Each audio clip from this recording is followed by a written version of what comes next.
of the drone series, and of course this time is an extension of part 2 with my mentor from IBM, Marcus Van Kempen, and today we're going to be showing you how you can, instead of just using a dashboard online to control the drone, you can use a car dashboard, which was a sort of default example of Watson conversation, to actually use a drone. So you can literally converse with a bot and have it control the drone for you. Let's begin, shall we? So now to begin, let me explain sort of how the drone works. Yeah, so here's a high-level overview from our scenario, and you jump into more details now. Yeah, so essentially we have a few components here. So to begin, we of course have our Watson car dashboard. So I'm going to write here, we have the Watson car dashboard. Right, this is one of our components. And of course we have more Watson services, for example, Watson conversation. So I'm just going to call this conversation. Alright, so that's one more of our modules, I guess you could say. We also have speech to text and text to speech. So these are all of our Watson components that do most of the, the conversing, converting our speech to text, converting the text of the IBM Watson conversation to speech, and all of that sort of stuff, and of course the Watson car dashboard. Now, of course, we do have our Node-RED end. We also, of course, do have our Raspberry Pi, which I'm just going to call Pi for now. And we, of course, have our drone.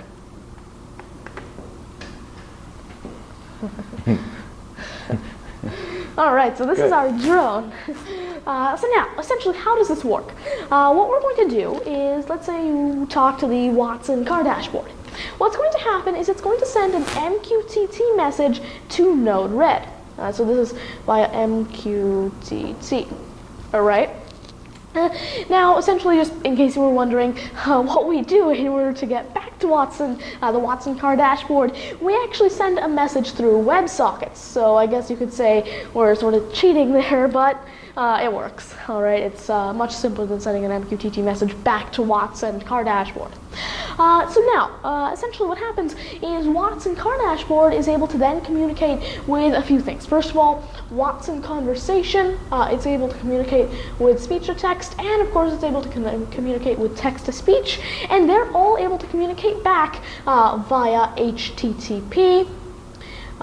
So they're able to communicate back via HTTP and to and from HTTP here. Now, that's essentially how the car dashboard works and how the Node-RED end works. However, the Pi, as you probably know from part 2, is essentially able to send MQTT messages to and from Node-RED. These are both ways MQTT messages being sent through the IoT platform. And of course, the Pi is connecting to our drone here as well via Wi-Fi. And of course, every around second, it's grabbing new data via Wi-Fi as well, sending that to Node-RED, which in turn sends it to Watson car dashboard, puts that into the context of Watson conversation, which is really the interesting part. If you think about it, when the Pi finds out what the battery level is in the drone currently, it notifies Node-RED, which in turn notifies Watson car dashboard, which again, in turn, notifies Watson conversation, which adds it to its context. So now Watson is quite literally aware that the drone's battery percentage is so many percent. And of course, Watson currently knows whether the drone is turned on, turned off, connected, or even disconnected. And so that's what makes it really interesting, because Watson actually knows what's going on with the drone and where it is, or not where it is, it doesn't have GPS location just yet, but what it's doing. Alright, so now we're going to be showing you a quick demo of the car dashboard. You've probably already seen this car dashboard. It's, as I said, one of the default examples of Watson conversation, but we've essentially modified the Watson conversation flow to include how to use a drone, or how to control the drone. Let's go back to that. Yeah, let's do it. So first of all, we still have the little program running on our Raspberry Pi, which sends all the telemetry data from the drone to our Node-RED. This is from part 2. This is from part 2, as you know. Remember, it's still the same thing. The one thing we changed is obviously we added this car dashboard, right? So the car dashboard, as Tanmay said, it's actually sending whatever we have as input and also the interpretation from our input to Node-RED. So if I say, you know, let's say, turn lights on. I hope the drone is not starting. Probably won't. Yeah, okay. So it's gonna turn the lights on. It's actually talking back to us, and we do see these messages also coming into our Node-RED. Now you can ask it drone status. We could ask it drone status. Do we type it in? Yeah, right? Let me type it in here. Or check drone status. Or drone anything. status like this? Yep, and as you can see, it says... The drone status is currently online. So says it's online. So yeah. Watson, or the car dashboard, Watson, the context is there. He knows that the car dashboard is online, right? Exactly. All right, so now let's try asking it what the battery level is so we know if it's good enough for flight. Just the battery level? You think like this?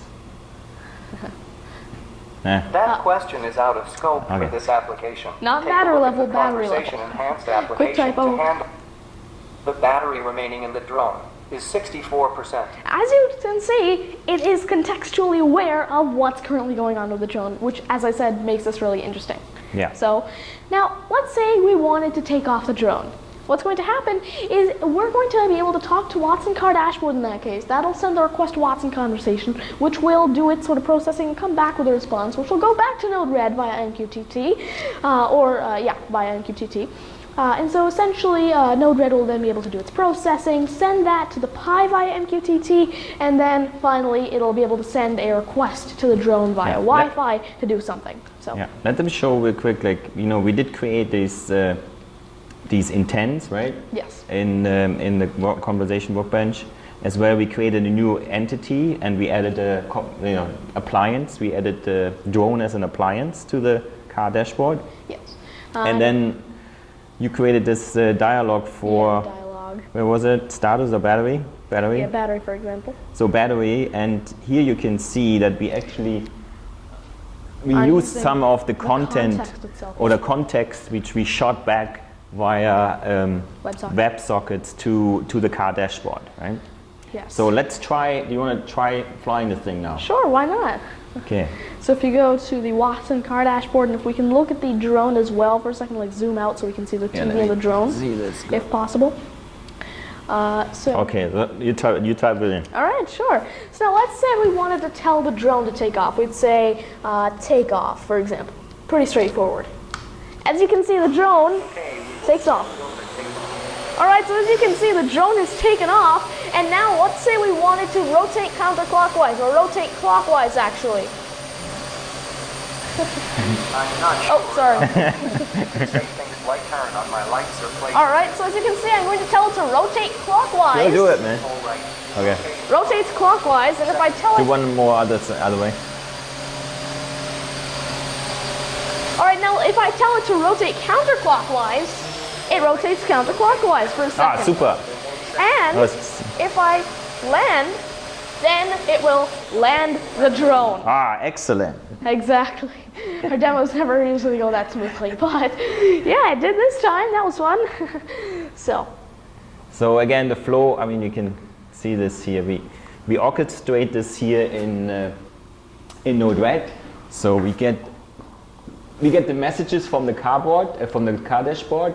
We filter out some of the data, and then we have a switch basically for the 4 intents or the 5 intents we have, and then we can either take off, rotate clockwise, or counterclockwise, land.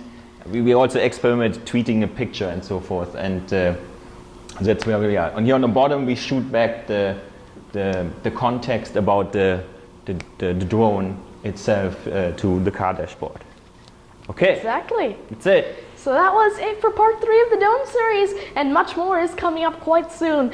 So make sure you look out for that stuff here if you're interested in drones and how you can program with them. Let us know if you have any questions, and again, let us know what our t-shirts say, right? Yeah, just in case you didn't watch part 2, tweet to us what our pictures mean. I mean, what our shirts mean, sorry. So, yeah, that's going to be it for part 3 today. I really hope you enjoyed. Thank you very much. If you have any questions, suggestions. Oh, yeah. Tweet us, email us. Yeah, if you have any sort of questions, suggestions, or feedback, you can email or tweet to us at our contact.